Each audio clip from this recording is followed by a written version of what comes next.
قل كفى بالله بيني وبينكم شهيدا يعلم ما في السماوات والأرض والذين آمنوا بالباطل وكفروا بالله أولئك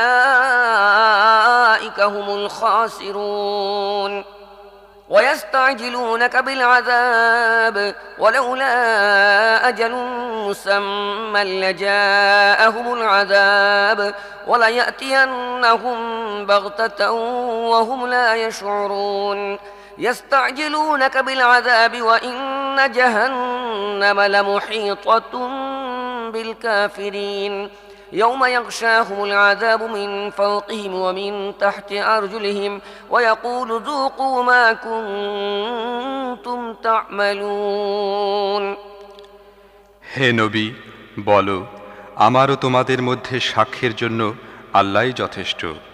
তিনি আকাশসমূহ ও পৃথিবীর মধ্যে সব কিছু জানেন। যারা বাতিলকে মানে ও আল্লাহকে অমান্য করে তারাই ক্ষতিগ্রস্ত। এরা তোমার কাছে দাবি করছে আযাব দ্রুত আনার জন্য। যদি একটি সময় নির্ধারিত না করে দেয়া হতো তাহলে তাদের উপর আযাব এসেই যেত এবং নিশ্চিতভাবেই ঠিক সময় মতো তা অকস্মাৎ এমন অবস্থায় এসে যাবেই যখন তারা জানতেও পারবে না। এরা তোমার কাছে আযাব দ্রুত আনার দাবি করছে, অথচ জাহান্নাম এ কাফেরদেরকে ঘেরাও করে নিয়েছে এবং এরা জানতে পারবে সেদিন যখন আযাব এদেরকে উপর থেকে ঢেকে ফেলবে এবং পায়ের নিচে থেকেও, আর বলবে যেসব কাজ তোমরা করতে এবার তার মজা বোঝো।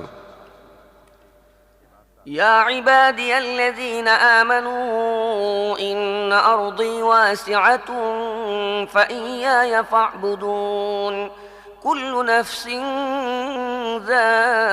ذائقة الموت ثم إلينا ترجعون والذين آمنوا وعملوا الصالحات لنبوئنهم من الجنة غرفا تجري من تحتها الأنهار خالدين فيها نعم أجر العاملين الذين صبروا وعلى ربهم يتوكلون وكأين من دابة لا تحمل رزقها الله يرزقها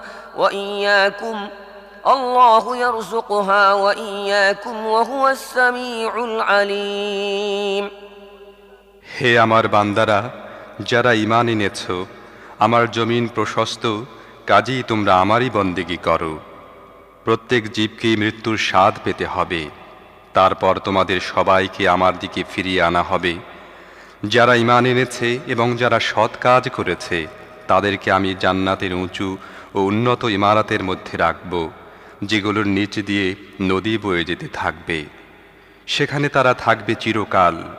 কতই না উত্তম প্রতিদান কর্মশীলদের জন্য, তাদের জন্য যারা সবর করেছে এবং যারা নিজেদের রবের প্রতি আস্থা রাখে। কত জীব জানোয়ার আছে যারা নিজেদের জীবিকা বহন করে না, আল্লাহই তাদেরকে জীবিকা দেন এবং তোমাদের জীবিকা দাতাও তিনি সব কিছু শোনেন ও জানেন। ولئن سألتهم من خلق السماوات والأرض وسخر الشمس والقمر ليقولن الله فأنى يؤفكون الله يبسط الرزق لمن يشاء من عباده ويقدر له إن الله بكل شيء عليم ولئن سألتهم من نزل من السماء ماء فأحيا به الأرض من بعد موتها ليقولن الله قل الحمد لله بل أكثرهم لا يعقلون যদি তুমি তাদেরকে জিজ্ঞেস করো পৃথিবী ও আকাশসমূহ কে সৃষ্টি করেছেন এবং চন্দ্র ও সূর্যকে কে নিয়ন্ত্রিত করে রেখেছেন, তাহলে অবশ্যই তারা বলবে আল্লাহ। এরপর এরা প্রতারিত হচ্ছে কোন দিক থেকে? আল্লাহই তার বান্দাদের মধ্য থেকে যাকে ইচ্ছা রিজিক প্রসারিত করে দেন এবং যাকে ইচ্ছা সংকীর্ণ করে দেন। নিশ্চিতভাবে আল্লাহ সব জিনিস জানেন। আর যদি তুমি তাদেরকে জিজ্ঞেস করো কে আকাশ থেকে পানি বর্ষণ করেছেন এবং তার সাহায্যে মৃত পতিত ভূমিকে সঞ্জীবিত করেছেন, তাহলে তারা অবশ্যই বলবে আল্লাহ।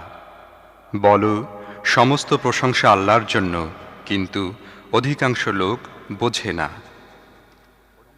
وما هذه الحياة الدنيا إلا لهو ولعب وإن الدار الآخرة لهي الحيوان لو كانوا يعلمون فإذا ركبوا في الفلك دعوا الله مخلصين له الدين فلما نجاهم إلى البر إذا هم يشركون ليكفروا بما آتيناهم وليتمتعوا فسوف يعلمون।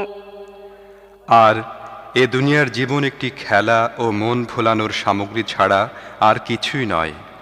আসল জীবনের গৃহ তো হচ্ছে পরকালীন গৃহ। হায়, যদি তারা জানত! যখন তারা নৌযানে আরোহণ করে তখন নিজেদের দিনকে একমাত্র আল্লাহর জন্য নির্ধারিত করে নিয়ে তাঁর কাছে প্রার্থনা করে। তারপর যখন তিনি তাদেরকে উদ্ধার করে স্থলে ভিড়িয়ে দেন তখন সহসা তারা শিরক করতে থাকে, যাতে আল্লাহ প্রদত্ত নাজাতের উপর তাঁর অনুগ্রহ অস্বীকার করতে এবং দুনিয়ার জীবনের মজা ভোগ করতে পারে। বেশ শিগগির তারা জেনে যাবে। أولم يروا أنا جعلنا حرما آمنا ويتخطف الناس من حولهم أفبالباطل يؤمنون وبنعمة الله يكفرون ومن أظلم ممن افترى على الله كذبا أو كذب بالحق لما جاءه أليس في جهنم مثوى للكافرين والذين جاهدوا فينا لنهدينهم سبلنا وإن الله لمع المحسنين। তারা কি দেখে না আমি একটি নিরাপদ হারম বানিয়ে দিয়েছি, অথচ তাদের আশেপাশে লোকদেরকে ছিনিয়ে নিয়ে যাওয়া হয়? এরপরও কি তারা বাতিলকে মেনে নেবে এবং আল্লাহর নিয়ামত অস্বীকার করবে? তার চেয়ে বড় জালেম আর কে হবে যে আল্লাহর প্রতি মিথ্যা আরোপ করে অথবা সত্যকে মিথ্যা বলে যখন তা তার সামনে এসে গেছে? জাহান্নামী কি এ ধরনের কাফেরদের আবাস নয়? যারা আমার জন্য সংগ্রাম সাধনা করবে তাদেরকে আমি আমার পথ দেখাবো, আর অবশ্যই আল্লাহ সৎকর্মশীলদেরই সাথে আছেন।